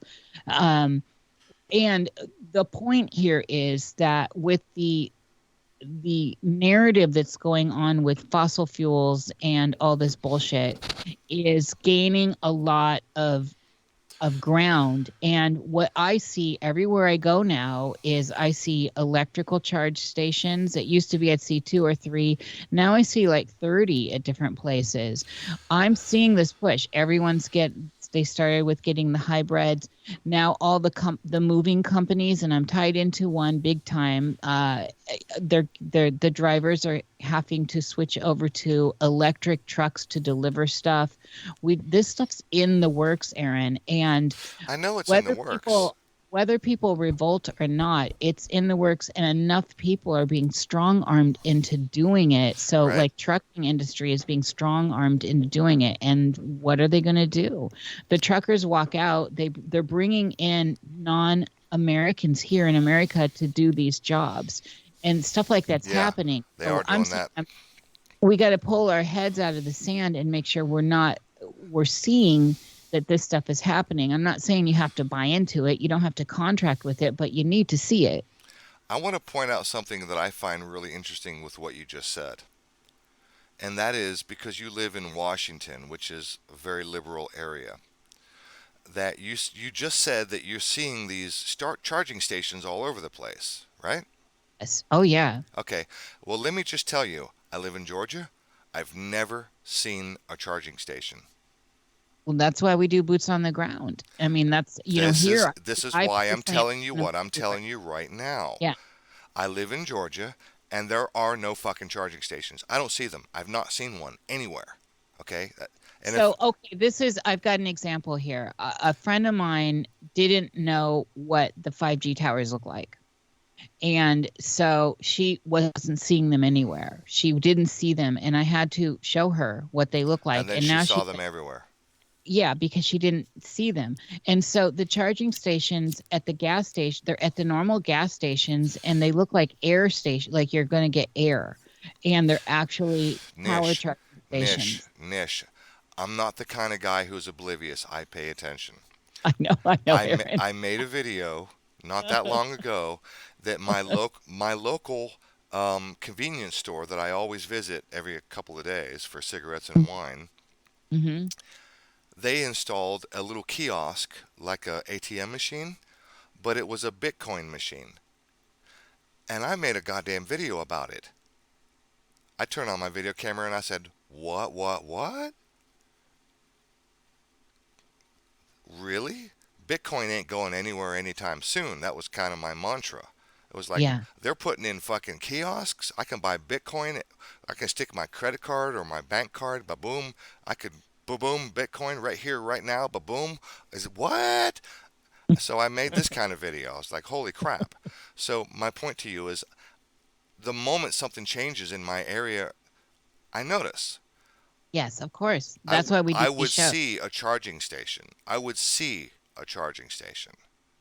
I think Jerry has said the same thing, that he's not seeing any of those around, and you guys are close. So that's my point. Pause. Nancy, have you seen any EV, electric vehicle charging stations anywhere?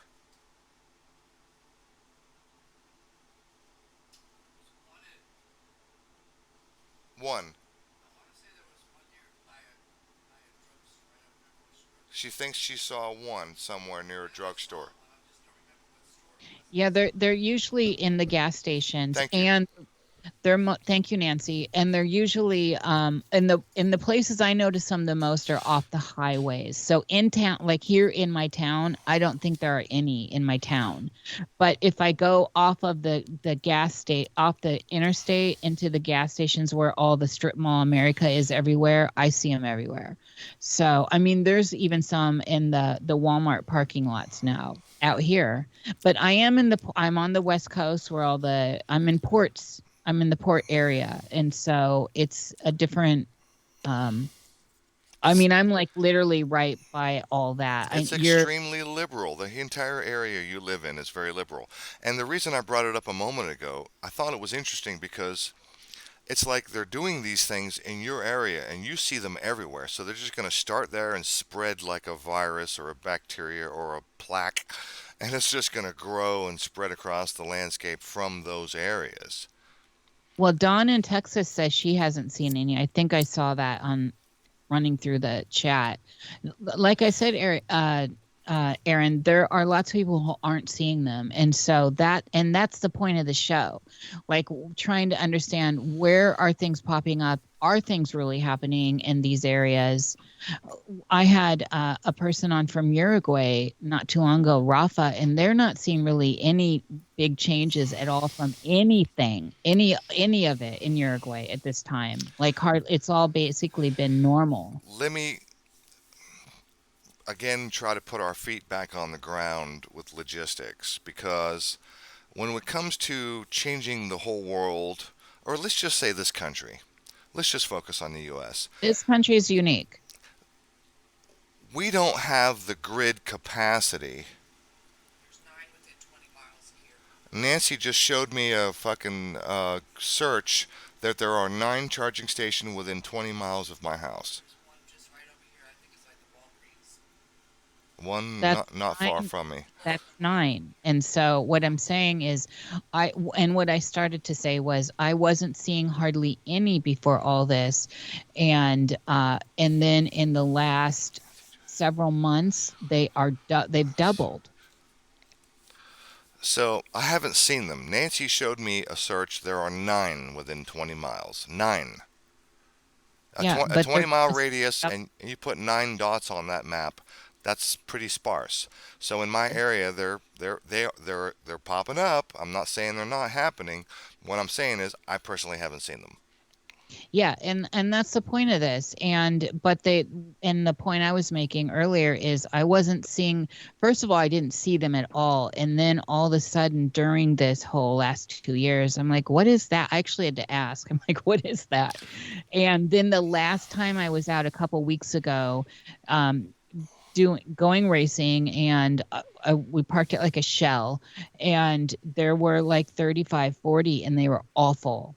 Like where they look like air kind of stuff. You don't even really notice them. So It's probably just a one. It's probably just a standard 110 outlet, like you would plug into your house. I don't know. I didn't even investigate them further. But the point was they were like all of a sudden there was like a lot. All of a sudden there's a lot. So yeah. Have you seen the meme going around?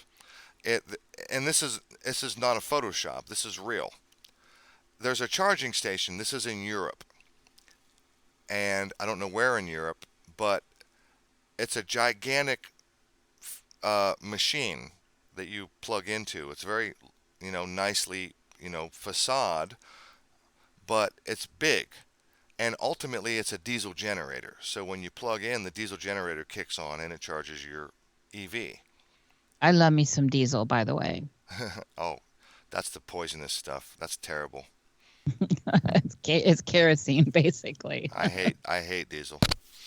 I hate the smell of diesel. Anyway, but there's a meme going around. It's like, oh, you're going to charge your electric vehicle, but you're running the diesel generator to charge it. Oh yeah, that's energy efficient. Congratulations. Stupid meme, right? So, for the people who, you can ask your audience this. The people who are seeing these charging stations, are they like little tiny micro kiosk kind of a thing, like no bigger than a freestanding ATM? Or is it something that looks like almost the size of half of a Volkswagen Beetle car, right? A large, a large box, louvers on the side and a nice looking charge thing on the front, but a big thing sticking off the back.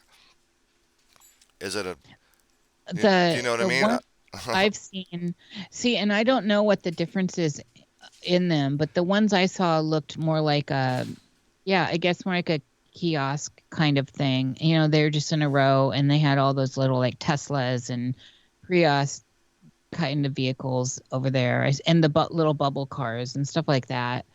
All I did was just pay attention, and then I just noticed that they were always kind of off the interstate. So like I said, I don't think one exists in my personal town or my town that's connected to it's a sister town kind of. I don't think there's one within the city limits here. But out on the interstate, I'm definitely noticing them. And I travel every weekend. So this is why I bring up until the winter. This is why I keep bringing up logistics, because this is how my brain works.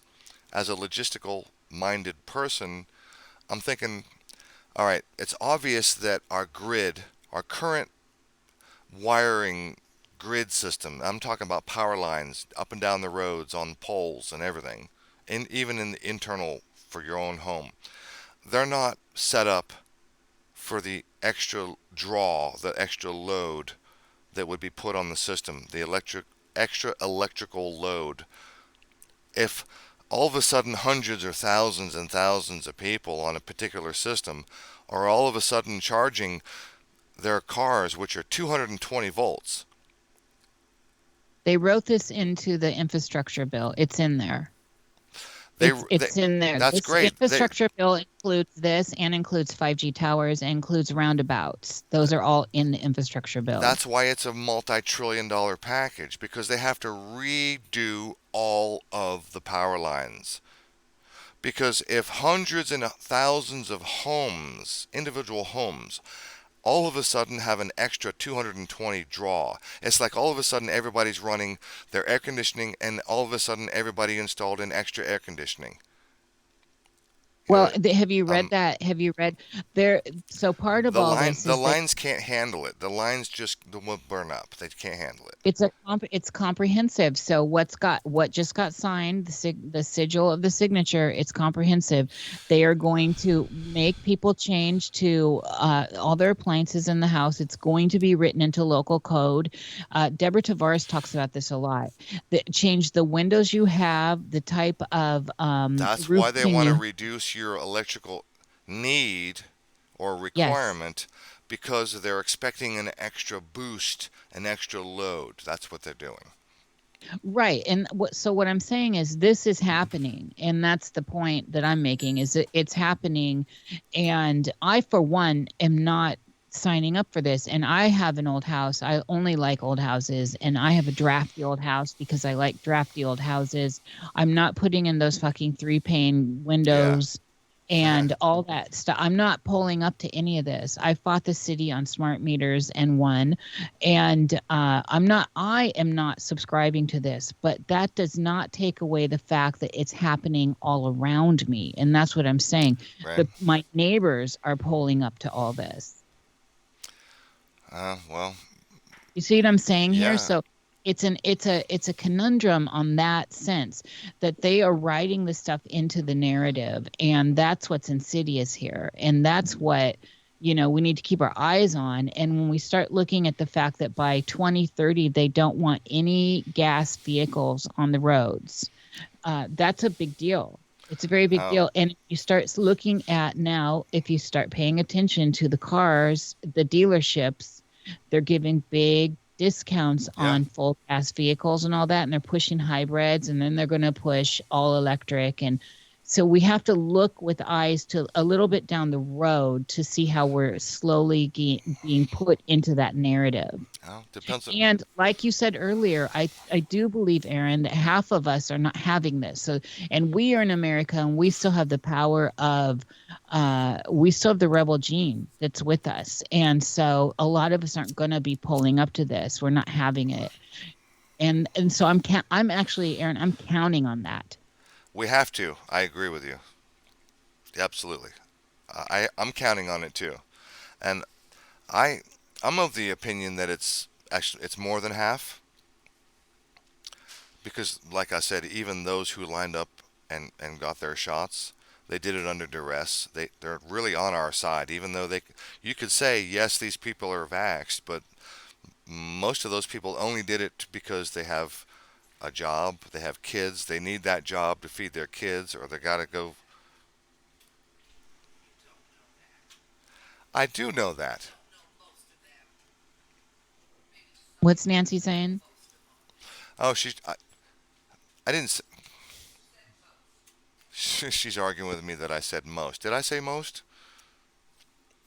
Oh man, I don't know. I think you did say most, and I think Nancy's right there. Fine. If it's not most, there's certainly I will stand by the statement, a significant percentage.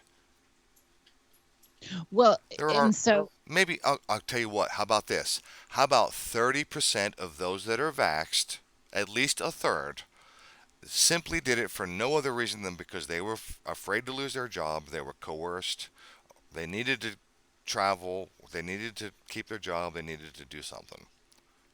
well, and it doesn't matter to me how many. I know that there are a good deal of people that I know personally that did it for reasons that are around survival. And then I know a lot of people that just are buying the narrative, and they're in fear of there being something out there that's going to kill them, And so it doesn't matter in the end, but what does matter is that this narrative's playing out.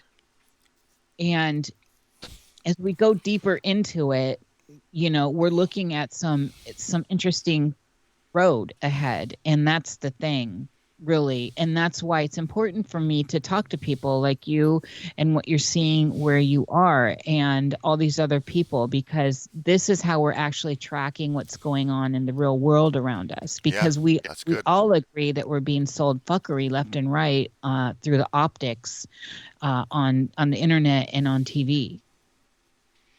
No doubt. The fuckery is everywhere I look. And I'll concede up front. Perhaps it's not most of those who jabbed. I'll concede that. Absolutely. Still, there's a significant portion. So if you subtract that portion and add them to our side, I would say that the majority are on our side. So if it's 50-50 vaxxed and unvaxxed, and 30% of the vaxxed only did it under coercion, then I would say that we're in the lead. The ideology, that's my point. The ideology, that's the real important part, is what's inside of people's brains. Well, and this is a really great point, and that's one that a lot of people here are absolutely on board with.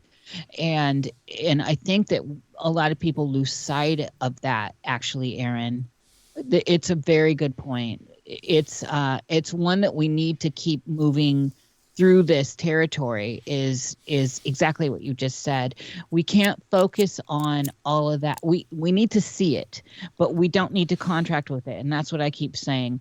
And I am really, truly, absolutely 100% with, I see that there's light on the horizon, but at the same time, I realize between here and the horizon, there's a lot of orcs. Yeah. There's some heavy terrain, and I just want to get through that terrain intact if I can. Well, and so I don't like the idea of hopium, but I like the idea of hope. Well, I remember my scary story, and it's going to take your hope and it's going to flush it right down the toilet.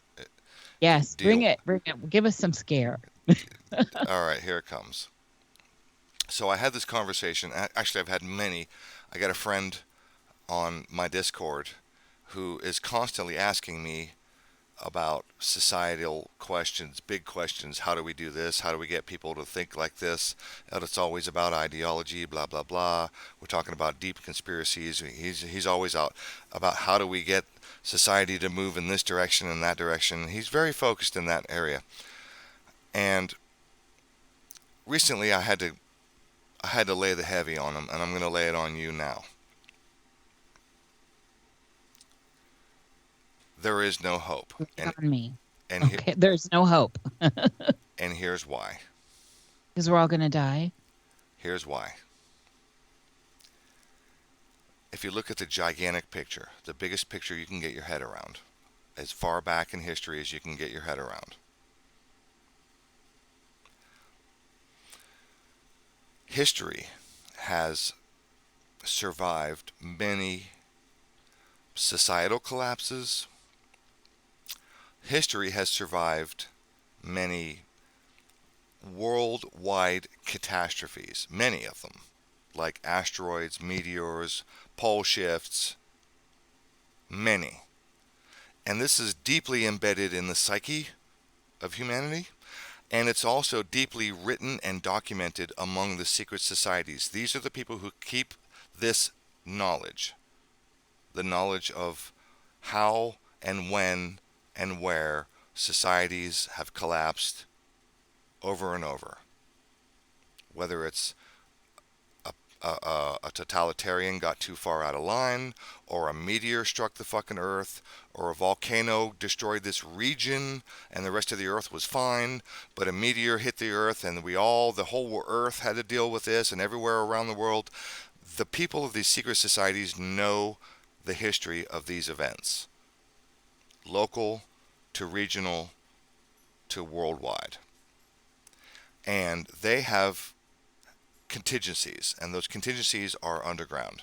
So, one example, in Turkey, there's a facility, it's ancient underground city that was dug by hand that can house 30,000 fucking people. And that's just Turkey, in one location. There are others. Rome, Italy, Greece, France, Germany, Russia, China, India, South America, North America, you name it, we have been digging our asses off forever. We haven't stopped. We dig and we dig and we dig. And we find caves. We don't even have to dig the caves. We find a cave and boom, there's a cave. We make it what we want out of it. But if we don't find a cave, what do? We dig. We dig by hand, we dig by machine, and now, for a long, long time, for 30 or 40 years, we've had gigantic fucking diesel and now nuclear-powered boring machines. We have hundreds of thousands of miles of facilities underground.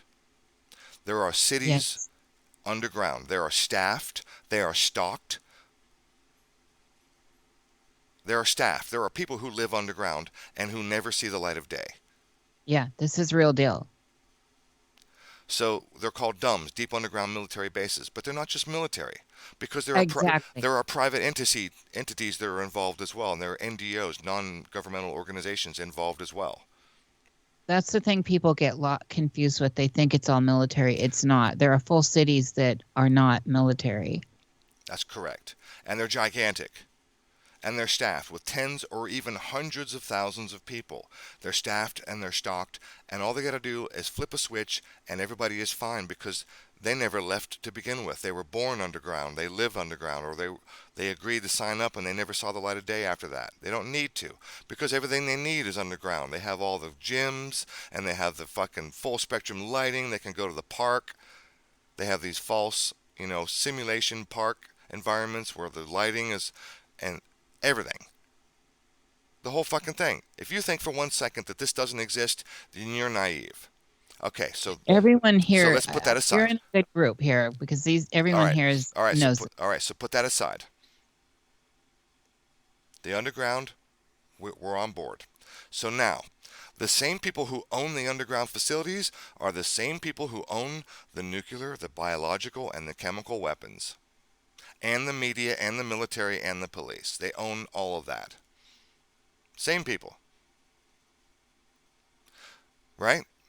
So now let's put that aside. So two things aside. Underground facilities, same people own everything. Got it. Now, what does that leave? It leaves me and you. What do? Us little people. Well, we can organize, we have the internet, we can get together, we can form groups. We can even form international groups if we're sly, but you can't be sly because everything you say is being recorded, voice to text. Someone's listening, it's being recorded. Algorithms are picking out keywords. You can't get away with a goddamn fucking thing these days. Certainly not online. Don't you fucking try and dare. Don't be naive. So, have you ever seen the movie Godfather?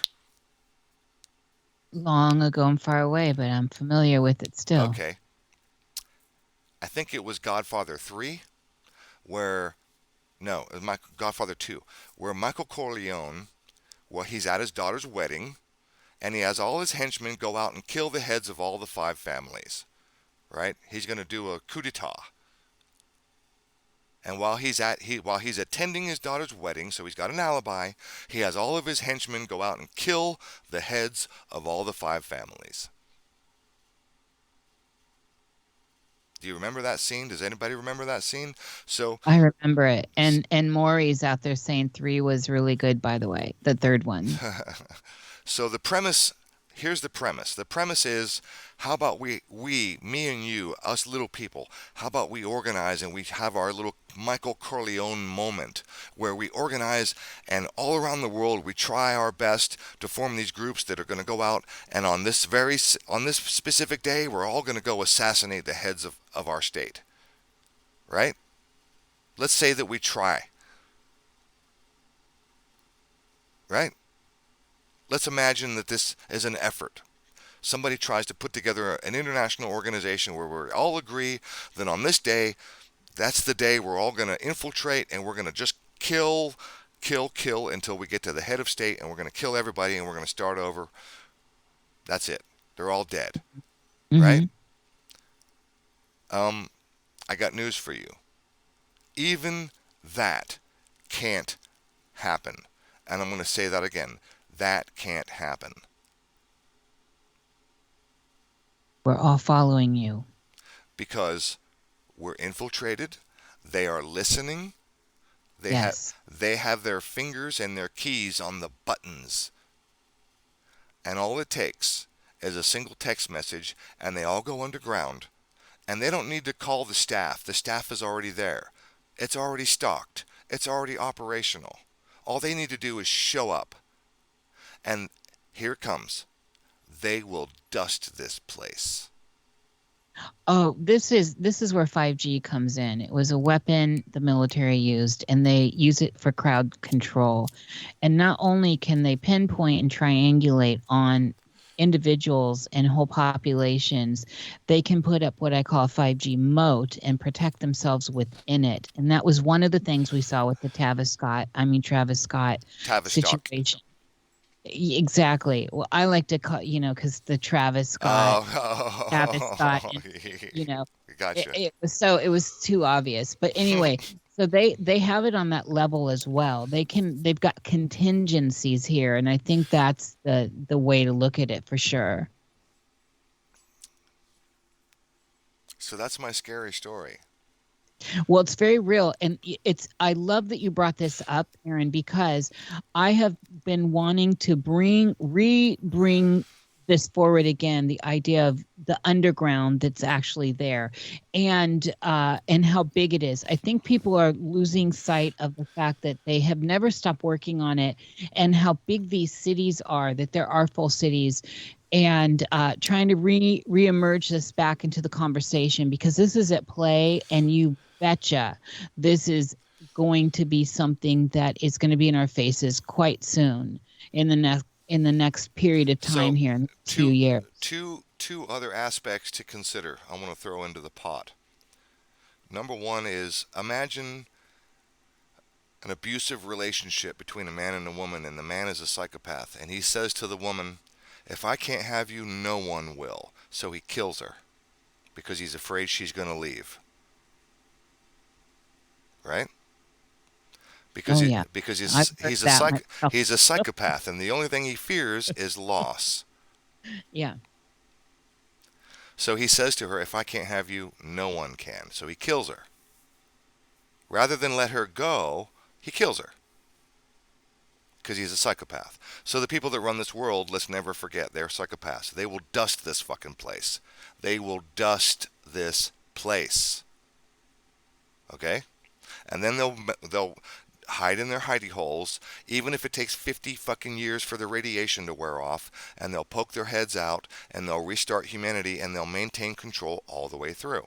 Never, ever, ever get that out of your head. Okay? That's called COG, continuity of government. The underground facilities, they are cities. They're staffed, they are stocked, they are ready to go. Well, it was seeded really well in Resident Evil with Raccoon City, and everything's seeded out in the realm. But Raccoon City really brought this into the collective mind, outside of the videos and all the actual testament we have from real people. But in that realm, you got to see that this exists, and it's many stories down. It's a full city under the city, and then as that series goes forward, you understand there's a lot of this going on, and it's an important thing to keep your eye on. So that's my scary story. My scary story is that there is no hope. Well, there's no hope in the fact that you can choose to let that be your narrative, or you can move forward. We are here to die. There's Aaron. a glimmer. There is a glimmer. There is a glimmer.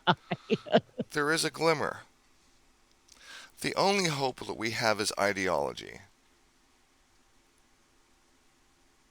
But don't forget, let's not be naive yet again. Let's not be naive. Ideology will only get you so far.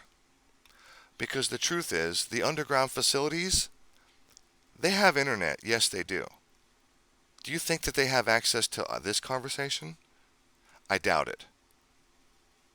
Do you think that they're like China and they're only limited to what internet they have access to? I would say so. So our chances of reaching ideologically the people underground are next to nothing.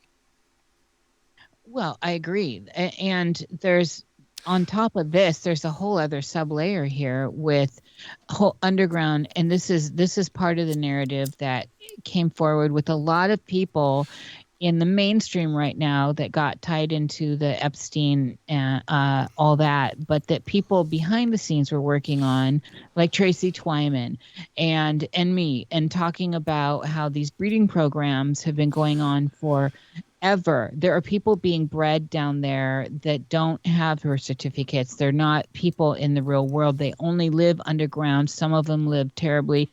They're being carted around, and there's all that going on too. So this is a layer cake of stuff. But the point is, I think, to bring back the power and to bring it back into a state of agency within us is that we are here as transient, as a transient experience. We are here to leave, and we will leave. And so to not get bogged down in the mire of hopelessness, because that is actually a choice one makes. And so I prefer to see that I know this stuff's going on.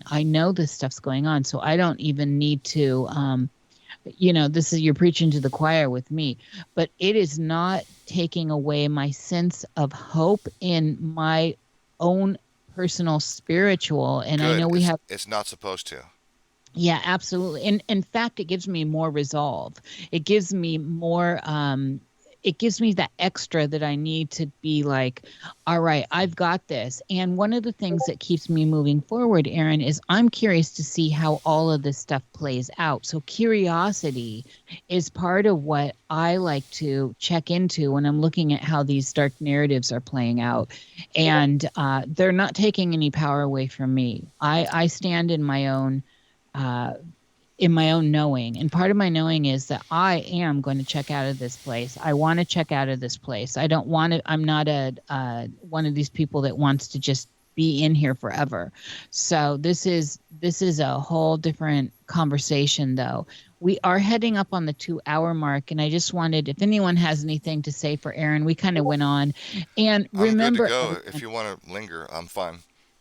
I actually would like to eat here soon, but I want to remind everyone, because I think sometimes they don't realize, Aaron and I are friends, and this is like a family dinner. So, Aaron's got a strong presence, and in no way was Aaron ever being disrespectful or anything. Aaron's being Aaron, and I am pulling up to the table and having turkey with Aaron and Nancy. And so this is how that goes, because I think some people may not understand that. I saw a little bit of chatter in the chat. So we're friends. We're good. And this is lively. And that's what I tried to preface people with, is that you're lively and you have a sense of levity as well. So if anyone has anything to say or add to this, Aaron's here, I'm here. Feel free to jump on in. And until then, though, while we're waiting on that, Aaron, is there anything you want to promote or plug, or how can people find you, etc.? The only thing I would suggest is I do have a YouTube channel. It's Roofuscat. It's Roofuscat, and that's actually Roofuscat with a number 2. And then behind that are the words, whose name, with a question mark. And it's a long story, I'll spare you. But that's my, if you just type in Roofuscat or Roofuscat2, you'll find me. That's my channel. I post on occasion, less and less lately. I'm not as fervent of a poster as I used to be. I'm caring less and less about trying to wake up random strangers. I'm maybe the pendulum is swinging, and maybe I'm starting to feel like I need to post more. I'm starting to understand more about the butterfly effect, stuff like that. And even though that it doesn't seem like it, that whatever you do seems to help. And you mentioned a moment ago about the dark story I told you, and my scary story about the underground bases and there's no hope. You said it still doesn't take away my hope. And I'm so glad to hear you say that, because, again, the only hope that we have is the resolve that we all have within ourselves, that I'm not going to fucking tolerate bullshit, that I'm going to stand on my laurels, I'm going to stand on what I know what is right. And even as hopeless as it seems, I still have hope. That's great. I'm not trying to bring you down. I'm not. Right?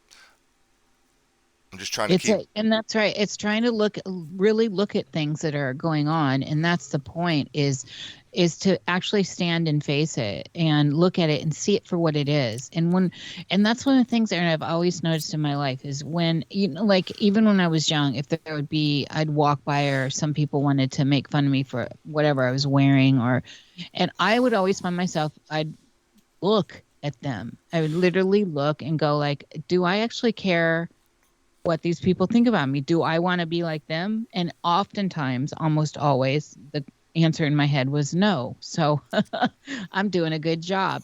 So the whole point of that is we've got to look around you and see, and be critical with your eye, test things and question things. This is one of the gifts we have. This is a beautiful thing, and we shouldn't give that away. We shouldn't let other people inform us of our experience of reality.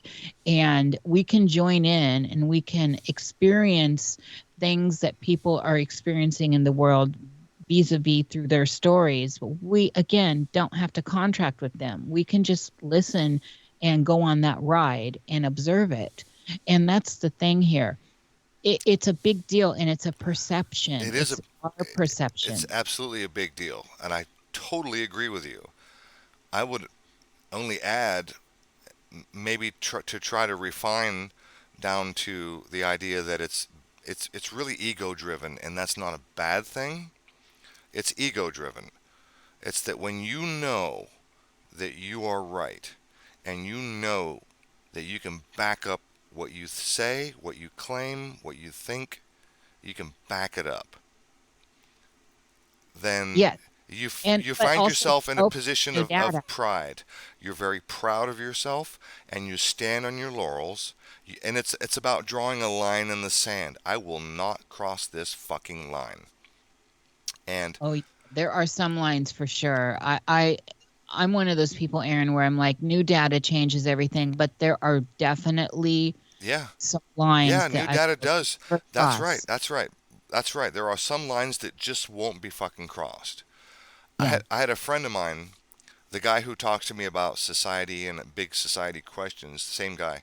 He made a meme for me, and it's a picture of me playing guitar, and it's a black background with a smoke coming off of my guitar, and the letters or the text in the meme says, "I don't play charades." So I I'm love, playing my guitar, right? So I play all kinds of stuff, but I don't play charades. yeah, this is a good one. I love memes so much. They have so much power. So I do like to keep these to 2 hours, and I'm starving. I made some chili and I can't wait to get to it. But I want to thank you, my friend. It's been a long time. I'm glad you made time for this. And I'm happy to have these conversations. And I love a good one. This one felt like a good old school Italian dinner. Like, pasta lasagna. And so this is good. We'll have you on again. Do Thank you it. for being here. And you recorded on your end, so I don't have to do anything for you. Yeah, don't be a And stranger, and I have your permission to upload this. yes, yeah, you do. I usually try to keep these private, but you have my permission on this. You And don't have to if you don't want me to. If you want to no, just keep it private. no, it's all right. I've had several that are public, but I do, in general, I've been keeping the boots on the ground private. It's like I just don't want people that are in here to be trolled or anything, because that's not what this is about. But anyway, do what you will. And with that, though, I am going to sign off. And when I sign off, I sign off. So thank you. And thank Nancy for filling us in on some of the information we needed. Now, Nancy keeps my feet on the ground, absolutely. And You're loving thank you for having me. And you know I can talk forever, so I'll be glad to come back whenever you want. it. Thank you, Aaron, so much. All right. With that, I'm signing out, everyone. Goodbye. You're the best.